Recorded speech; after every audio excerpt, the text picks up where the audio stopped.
the Real Health Podcast brought to you by Riordan Clinic.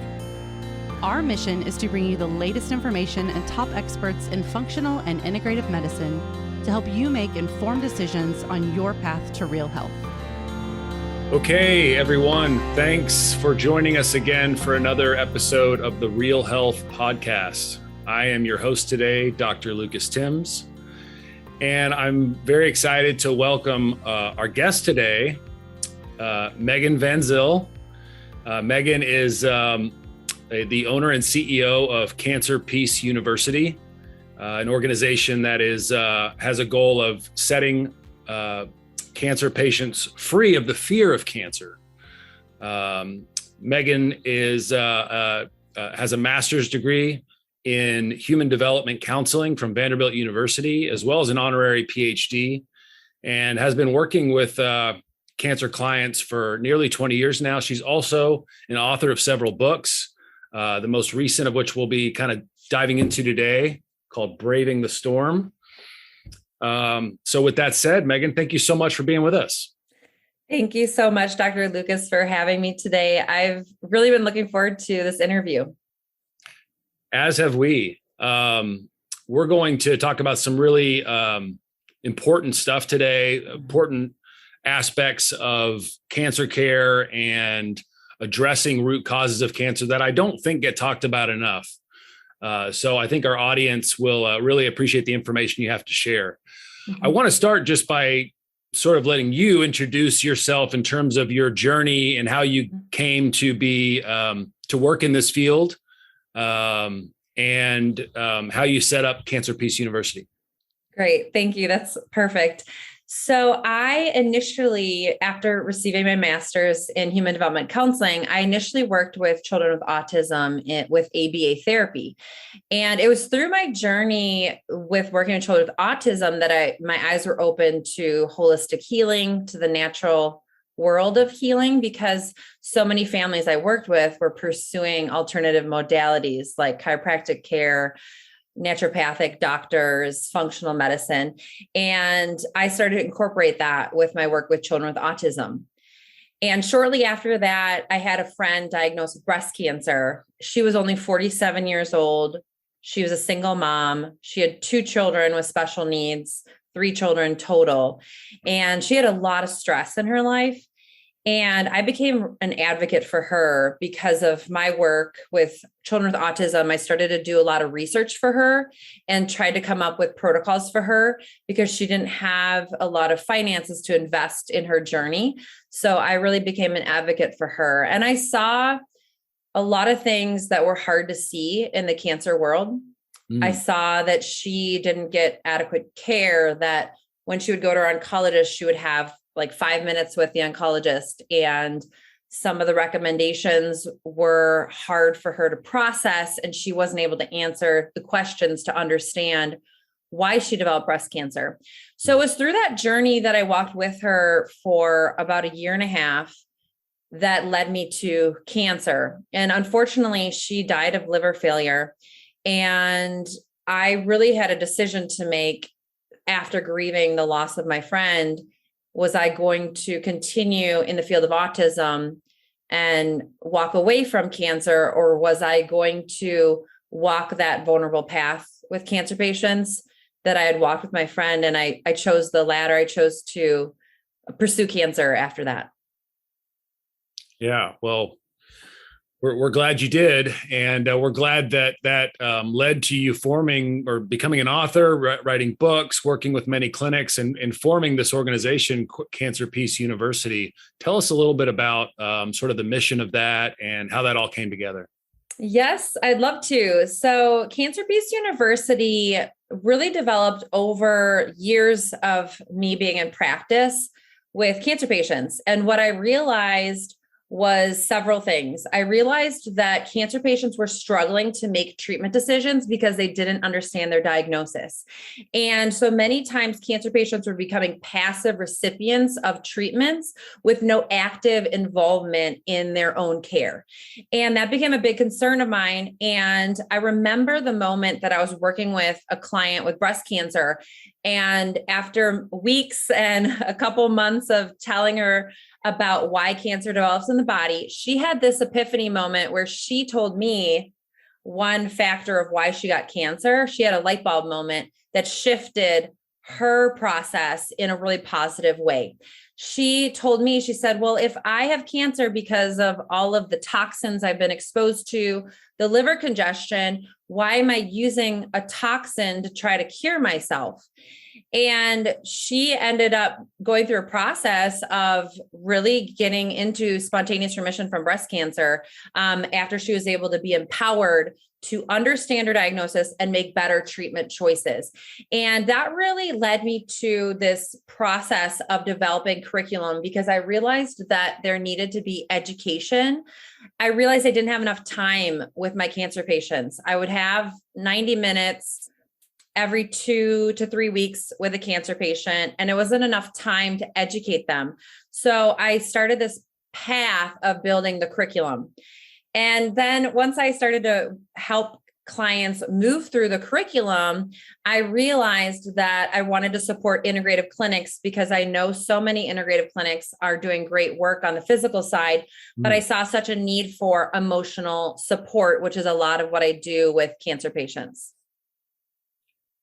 Yeah, I think that need is huge. And that was one of the reasons I think that we initially connected was, I've been working in integrative oncology for 13 years now, and feel like I've been able to really help people with more of the physical and biochemical and toxicity, underlying issues for cancer that exist on that plane, but also seeing a lot of patients that I knew there were other aspects of their condition on the mental, emotional, or spiritual side that were contributing to their disease, but I didn't really have the tools or a curriculum or a pathway for which to put patients on to help them address those issues. And so finding Cancer Peace University through some of our mutual patients, I think really was a godsend, really, because the more we've gotten to know about your programs and curriculum, it seems like it aligns perfectly with our views and approach in terms of looking at the terrain of cancer, realizing that cancer is not just a spontaneous, random sort of occurrence in the body, and that there's always a root cause to it. Mm-hmm. And your books are at least the book that I've read here, Braving the Storm. There's kind of a central theme through this, talking about spontaneous remissions and some of the research around that, and the fact that these spontaneous remissions are all sort of connected by these profound internal transformations that patients have. Can you speak to that a little bit more? I mean, how can we help patients experience these transformations? Thank you. This is one of my favorite topics, so I'm so excited to share more with the listeners. So one of my favorite research projects on cancer came out of Japan, and they found that spontaneous remission from cancer occurred within 24 hours of that profound internal transformation that you were speaking about. And I just think that is so deep. And I think we could just think about that for days of what does that mean to go through a profound internal transformation. And to me, it speaks to a paradigm shift emotionally, a paradigm shift spiritually, a better alignment with a true sense of self, a better expression of your individuality and who you are. And there's so many aspects to it that we can speak to, even purpose. A lot of cancer patients end up finding a more clear purpose and realizing that their life hadn't had a lot of purpose prior to a cancer diagnosis. And so many things can become clarified during a cancer journey. But one of those things is looking at past trauma. And there's so many layers to past trauma. And one of those layers is childhood experiences that end up building someone's core belief system in their subconscious mind. And so from womb to 7, we're developing our worldview or our core belief system basically through the conclusions we come to based on our interactions with our world, with our parents, with what we're exposed to. And some of those conclusions are good and positive, and some are negative and will impact our body and our psychology in a negative manner.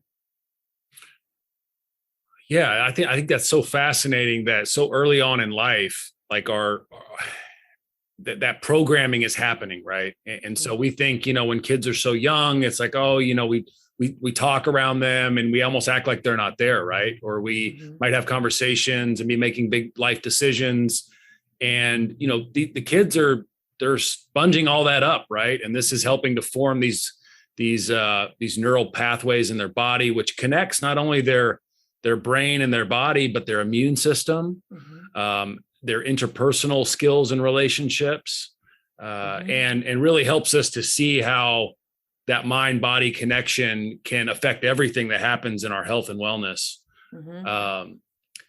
So can you speak to some of the science in terms of like, I know a big term out there is like neuroplasticity, right? What are some of the real seminal findings that have allowed us to make these connections between these early childhood experiences, trauma, how our brain networks get set early on, and then how that actually scientifically leads to the outcomes with health and disease? Great. Big question. So very big question. So there's a lot of different paths that I can take to answer that question, but basically we need to understand a lot of things in terms of how trauma impacts the body. And part of it is understanding quantum physics principles. So we live in a quantum universe. Our bodies really are wired more like a piano that's out of tune than necessarily anything else. There's the biochemistry aspect, but energetically, our body is communicating through electric impulses and frequencies in the body. And what happens when the core belief system is developed in the subconscious mind is that we develop thought patterns and emotional patterns based on our belief system that carry certain frequencies. And research out of Eastern State University in 1992 found that a healthy frequency during the day is from 62 to 68 hertz. And when that drops below 62 hertz, that our immune system starts to become compromised. And so the frequency is really impacted a lot by a core belief that feeds a negative loop of a thought pattern and emotional pattern that carries a lot of negative energy, acidic energy, and frequency that really brings down an energy flow in the body and even can block an energy flow in the body. And so really what I work on with clients is, yes, there is trauma in adulthood that is more easily identified, but there are childhood experiences that have influenced our belief system that will impair how we perceive the trauma in adulthood, but also will communicate in a manner of giving frequency that can contribute to disease in the body. Yeah, it certainly is a very interesting way to look at the physical body and how our experiences and our belief systems affect that. So, obviously, as you start working with patients, you're trying to sort of peel back the layers of these early childhood experiences and traumas they've been through. What does that work look like? Are there religious aspects to it? Is it more so kind of finding what patients are comfortable in terms of how they talk about those things? Is there a core sort of theme that you use with patients in actually doing that work? That's a great question. So there's different layers to what we work on in our programs with Cancer Peace University. So we have the layer of the cancer support group where cancer patients come together and they share emotionally how they're feeling, where they're at in their journey. And that has actually shown to make a big difference in survival outcomes by itself. Dr. Spiegel did a lot of research on group therapy in cancer patients, and he actually found that having group support with interventions, psychological homework, journaling, and learning to be more in touch with your emotions to double survival outcomes in stage 4 metastatic breast cancer situations. And that is incredible by itself, but that's just one aspect of what we do. Really, how we view a psychological intervention for cancer is we look at how to innervate the conscious with the subconscious mind, because sometimes we end up not having an awareness of the core beliefs or the memories that are impacting our psychology on a daily basis. And so part of what we work on with cancer patients is developing mindfulness. Now, a study done in the 1990s found that cancer patients tend to carry something called the type C personality, where at some point, a lot of cancer patients end up learning to suppress their emotions. And if we learn to suppress our emotions, then we have a hard time having that mindfulness or awareness of the emotional connections between the conscious and subconscious mind, which can hinder really what we're trying to spur on. What we talked about earlier is a profound internal transformation. We cannot have a profound internal transformation where there's a lack of awareness, a lack of mindfulness, or a lack of emotional intelligence. So some of what we do is really working on developing that emotional intelligence, becoming more of a curious observer of our internal world, and just allowing what root causes on the emotional level are there to surface, if that makes sense. Yeah, it totally does. I mean, we deal a lot with sort of biological or chemical toxins in people, but you could make a case for the emotional toxicity, whether that's those traumatic experiences or loss of loved ones, unprocessed grievings. These things can be stored in the body, sort of just like a heavy metal or a mold or some other toxic source. And so that definitely connects the dots for me there. How quickly can you see these transformations in people? Is it something where like literally overnight there can be a change, or does it take years of work? I mean, what can people expect if they kind of go down this road with you? Yeah, so that's a great question. So I would say typically it's between 3 to 9 months where we can really see that internal shift. One of my favorite stories was with a client who had stage 4 metastatic ovarian cancer. And she initially came to us basically having the best of integrative care, the best of getting to the physical root causes, but her cancer was still progressing. She intuitively felt that she had not resolved the trauma of losing her son. And that was really something that she carried into starting to work with us at Cancer Peace University. And so we did a lot of work on even memories. So we have cancer patients write their timelines of trauma.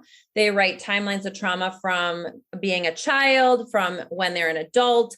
And then we start going through their timelines of trauma and really helping them process and integrate that in a very specific way to help shift the frequencies and shift the internal reality. And so I started working with her, and I would say it took about 3 to 4 months. We had gone through her entire timeline of trauma, really working on redesigning memories, integrating the conscious and subconscious, releasing trauma. We have a lot of different strategies in how we do that. And before our last session, she ended up getting a clear scan. She was NED, and she really felt that the emotional root side made a big difference for her. She was finally able to shift and release that trauma. And those are the type of stories that we love. We love just helping people find the path towards that type of spontaneous remission by looking at emotional roots and specifically trauma. Yeah, that's amazing when they can see those types of results. We had a mutual patient that had a similar type experience, which was really what got me interested in connecting with you. Patient had lost a son leading up to their diagnosis. And she knew, even when she came to me, she was like, I know that this is part of my puzzle, is I have not, been able to process the loss of my son. And wow. I think you were able to work through that with her, and it led to a much better response to treatments and ultimately getting into remission. So, wow. So I've seen it play out in real life and in patients that we've managed together. So thank you for that. One last question I have for you is, we work with a lot of breast cancer patients. Mm-hmm. That's a very common type of cancer. And would you say that amongst certain cancer types that you see certain common threads or themes of trauma, abuse? And could you speak to that a little bit?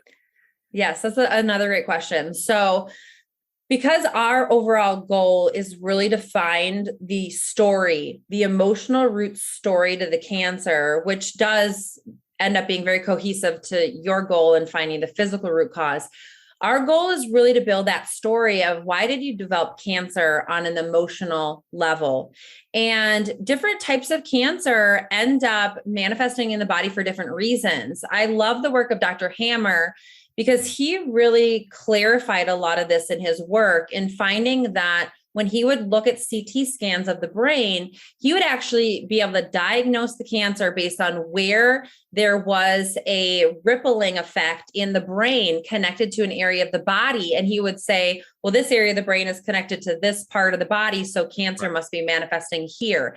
And what we really find with breast cancer is we find that there tends to be a separation conflict.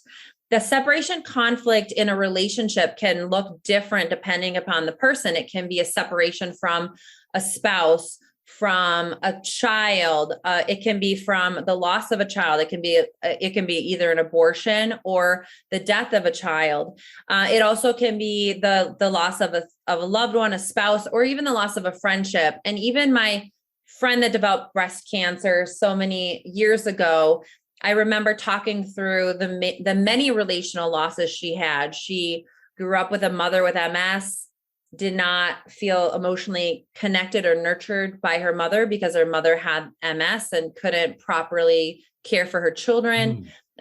She also had, 2 divorces, lost several friendships, and all of that compounded and was part of, in my belief, the development of breast cancer in her body. Yeah. We definitely, from our end, we tend to see common themes and underlying issues in certain cancer types, but everyone really is their own puzzle. Like you said, you have to kind of figure out what each person's story is individually. So, but thanks for sharing that. I think we're going to leave it at that today. Thank you so much for joining us and sharing this information with our audience. I definitely would encourage everyone listening to check out Megan's book, one of her books, Braving the Storm, as well as the accompanying workbook. These are a great place to start, wouldn't you say, Megan? Yes. And then any other ways that you'd want to talk about that people could connect with you? Yeah, that's a great question. So I actually have a workshop. So if people want to join the workshop, it's called the 3-Step Cancer Solution. And we'll be providing the web link if people want to review that. And that'll go through more details of what is cancer on the emotional side and even more of the science-y type topics that people tend to like. Fantastic. Well, big fan of your work. Thank you for joining us. And I'm sure we'll see you down the road. Great. Thank you, Dr. Lucas. Really appreciate it. Thank you for listening to the Real Health Podcast. If you enjoyed this episode, be sure to subscribe and leave us a review. You can also find all of the episodes and show notes over at realhealthpodcast.org. Also, be sure to visit riordanclinic.org, where you will find hundreds of videos and articles to help you create your own version of real health.